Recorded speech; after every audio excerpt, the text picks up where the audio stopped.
कर जितनी खाई मैंने अपने जीवन में। राधे राधे जी, जय लड्डू गोपाल की। मेरे सभी भक्तजन कैसे हैं? मुझे लगता है सभी अच्छे होंगे। मैं भी बहुत अच्छी हूँ। और आज हम आपको बताएंगे मोहिनी एकादशी के बारे में और हमें क्या क्या करना चाहिए इस एकादशी में, वो सब आपको हम बताएंगे। इस सब का क्या महत्व होता है और एकादशी व्रत में हमें क्या क्या करना चाहिए। और आप देख सकते हो आज मैं अपने मंदिर आपको टूर दिखा रही हूँ। आज मैंने एकादशी का व्रत रखा है और अपना मंदिर साफ़ करा था, तो पहले मैं अपना मंदिर का टूर आपको दिखा रही हूँ। अपने छोटे से लड्डू गोपाल का आपको दर्शन करा रही हूँ। तो सभी राधे राधे लिख देना और जय श्री श्याम।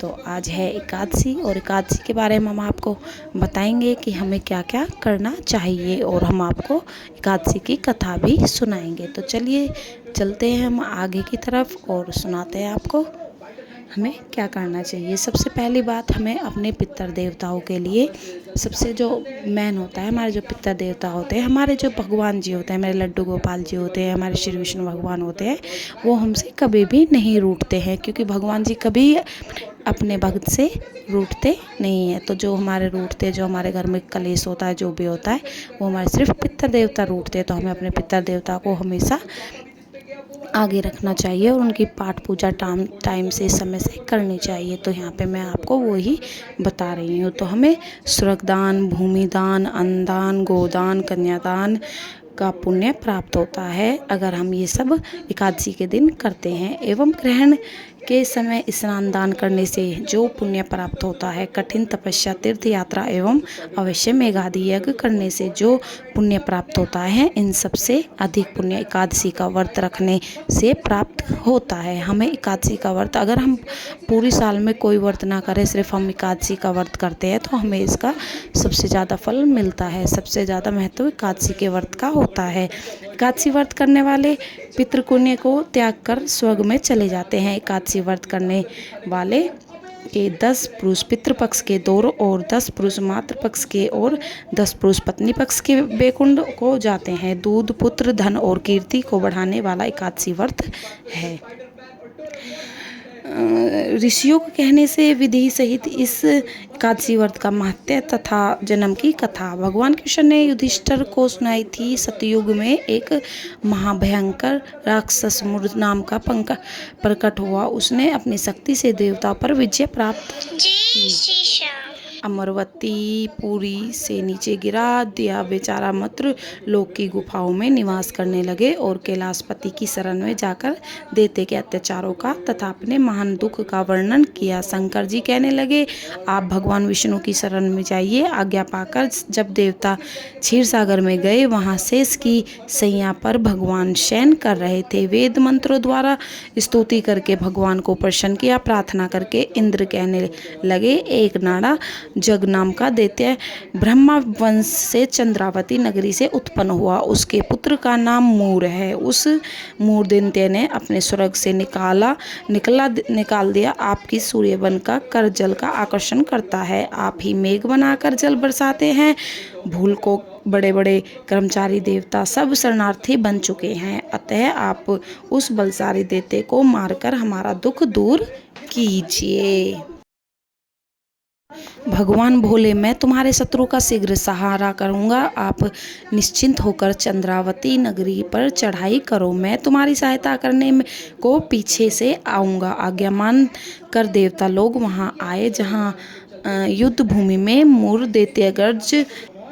तो भक्तजनों, युद्ध प्रारंभ हो गया, परंतु मूर के सामने देवता घड़ी भर न ठहर सके। भगवान विष्णु जी भी वहां आ पहुँचे।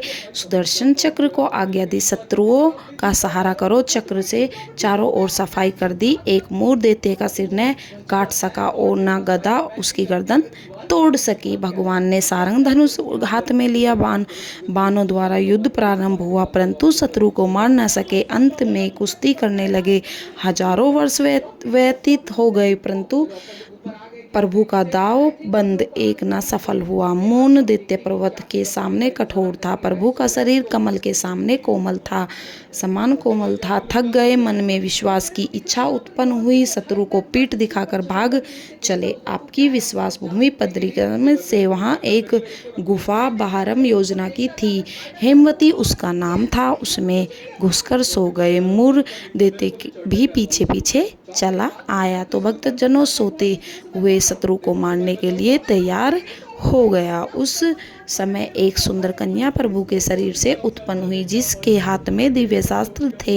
उसने मूर के अस्त्र शास्त्रों को टुकड़े टुकड़े कर दिए, रथ भी तोड़ दिया। फिर तो भक्तजनों भगवान निंद्रा से जागे तो कन्या बोली, यह दैत्य आपको मारने की इच्छा करके आया था, मैंने आपके शरीर से उत्पन्न होकर इसका वध कर दिया। भगवान बोले, तुमने सब देवताओं की रक्षा की है, मैं तुम पर प्रसन्न हूँ, वरदान देने को तैयार हूँ। जो युद्ध मन में इच्छा हो प्रकट मांग लो। कन्या बोली, जो मनुष्य मेरा व्रत करे उनके घर में दूध पुत्र धन का विकास रहे, अंत में आपके लोक को प्राप्त करे। भगवान बोले, तू एकादशी तिथि को उत्पन्न हुई है, इस कारण तेरा नाम एकादशी प्रसिद्ध होगा। जो श्रद्धा भक्ति से तेरा व्रत करे उसको सब तिथियों के स्नान का फल मिलेगा। घोर पापों से उद्धार करने वाला तेरा व्रत होगा। ऐसा कहकर भगवान अंतर्ध्यान हो गए। पति पावनी विश्व तारणी का जन्म मार्गशीर्ष मास के कृष्ण पक्ष में हुआ था, इस कारण इसका नाम उत्पन्न प्रसिद्ध है।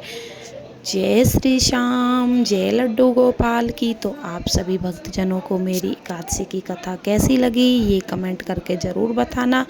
और हमें सबसे ज़्यादा जो महत्वपूर्ण है इसमें, हमें अपने लड्डू गोपाल जी को, बाल गोपाल को इसमें एकादशी को सबसे अच्छा और ठंडा भोग लगाना चाहिए। जो भी वस्तु हमारे मतलब चीज़ें ठंडी होती हैं उन्हीं का भोग लगाना चाहिए, क्योंकि बहुत गर्मी होती है तो लड्डू गोपाल जी को भी ठंडी ठंडी चीज़ें खाने का मन करता है।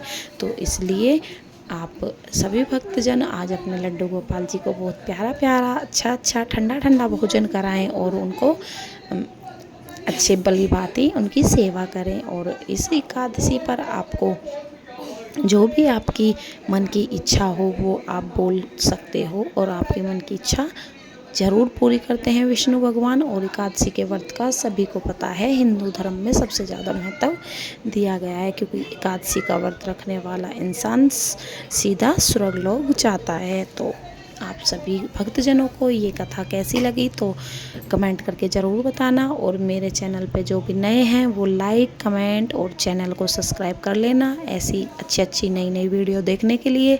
और कमेंट करके बताना कि आगे मैं किस टॉपिक पे वीडियो बनाऊं। जिस टॉपिक पे आप लोग बोलोगे मैं उसी टॉपिक पे वीडियो बनाऊंगी। और ऐसे ही लड्डू गोपाल की सेवा याचना देखने के लिए मेरे चैनल को सब्सक्राइब कर लीजिए और बेल आइकन भी दबा दीजिए। हर कोई नई वीडियो आने पर आपके पास सबसे पहले पहुंच जाएगी। तो इस वीडियो का मैं यहीं पे करती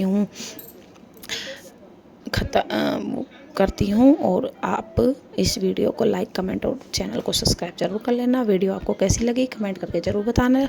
और चलो, जय श्री राधे, जय लड्डू गोपाल की जय हो बाबा श्याम। धन्यवाद watching for video. Radhe Radhe ji, जय लड्डू गोपाल की।